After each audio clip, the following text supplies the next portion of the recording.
A Russian soldier serving on the front line in Ukraine has described the T-80 main battle tank as unreliable, poorly constructed, and ill-suited for battlefield conditions, according to Defense Blog.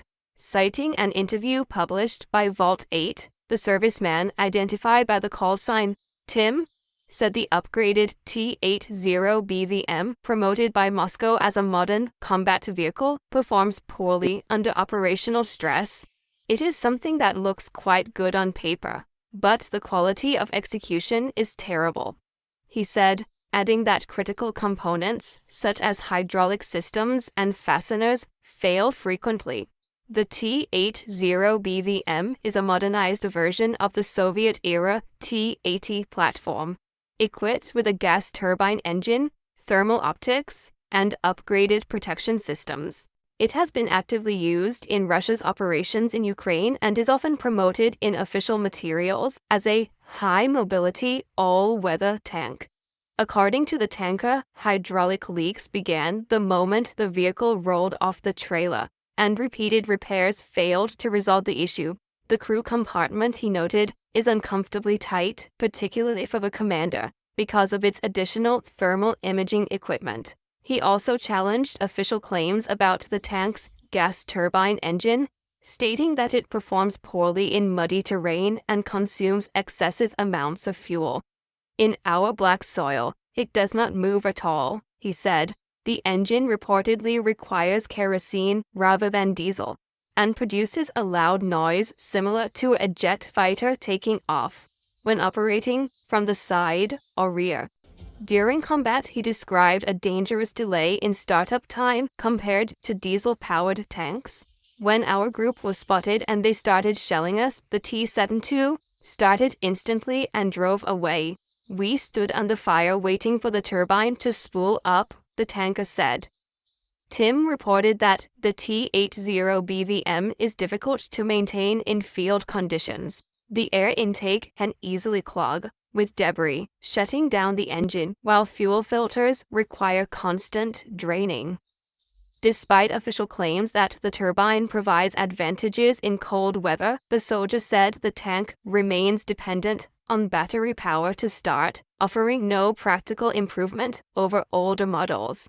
He also criticized makeshift field upgrades intended to protect against drones, such as heavy grille armor and chains mounted on turrets. These additions, he said, overstrain the transmission and turret drive systems, leading to premature wear and mechanical failures. According to Defense Blog, the tanker further noted shortages of standard explosive reactive armor, saying that many of the blocks installed are improvised and fail to meet advertised protection levels. Earlier, Defense Express reported that Russian engineers attempted to improve the BMD-4M airborne vehicle with additional armor and mesh screens after heavy battlefield losses. However, analysts noted that the upgrade failed to address the vehicle's core design flaw, its light construction, leaving it vulnerable to drones, anti-tanker weapons, and even machine gun fire. To address this, Russian designers introduced a protection upgrade package that includes armored screens on the front, sides, and rear of the hull, along with mesh, lattice screens on the turret. While these additions provide some defense against shaped charge weapons and side strikes from drones, they leave their vehicle's upper surfaces completely exposed, precisely where FPV drones most often attack. Defense Express pointed out that the BMD-4M's biggest weakness is its very concept. It must remain light enough for airdropping and amphibious operations, while also carrying heavy weaponry.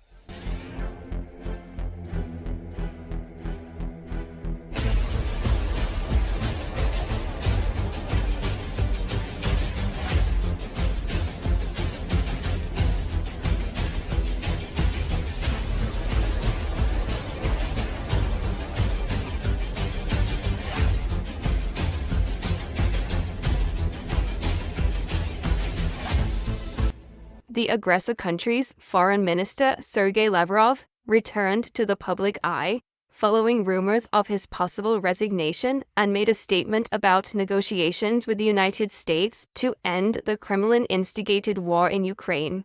In an interview with Russian propaganda media, Lavrov claimed that during U.S. President Donald Trump's talks with Kremlin leader Vladimir Putin in Alaska, Washington allegedly promised Moscow that it would ensure that Ukrainian President Volodymyr Zelensky would not impede the achievement of peace.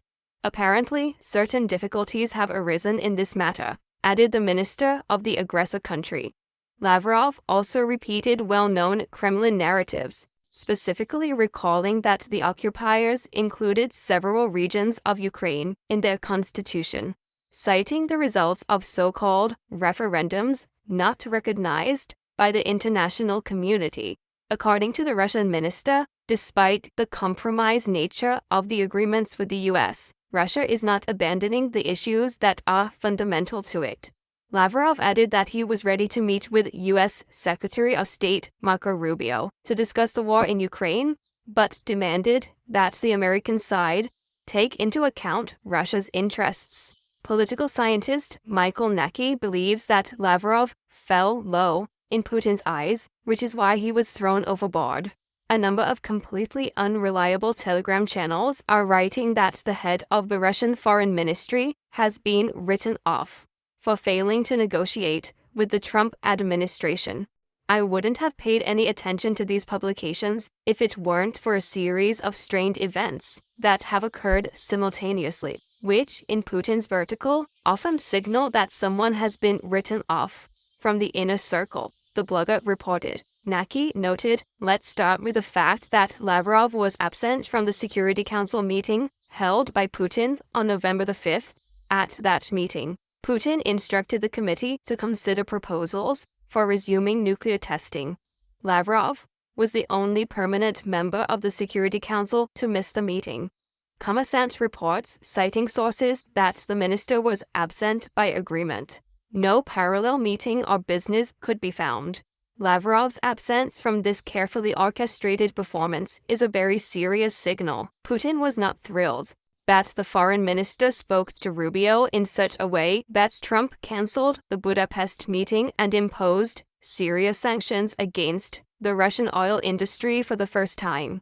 The political scientist pointed out, news of Lavrov's no-show came just a couple of weeks after the collapse of a plan for an in-person summit in Budapest between Putin and U.S. President Donald Trump. Lavrov was Russia's point man for making that happen. But after a phone call between Lavrov and Secretary of State Marco Rubio, the summit was put on ice. U.S. officials said the Russians had not shifted from their maximalist position on Ukraine. The Trump administration followed with fresh sanctions on Moscow.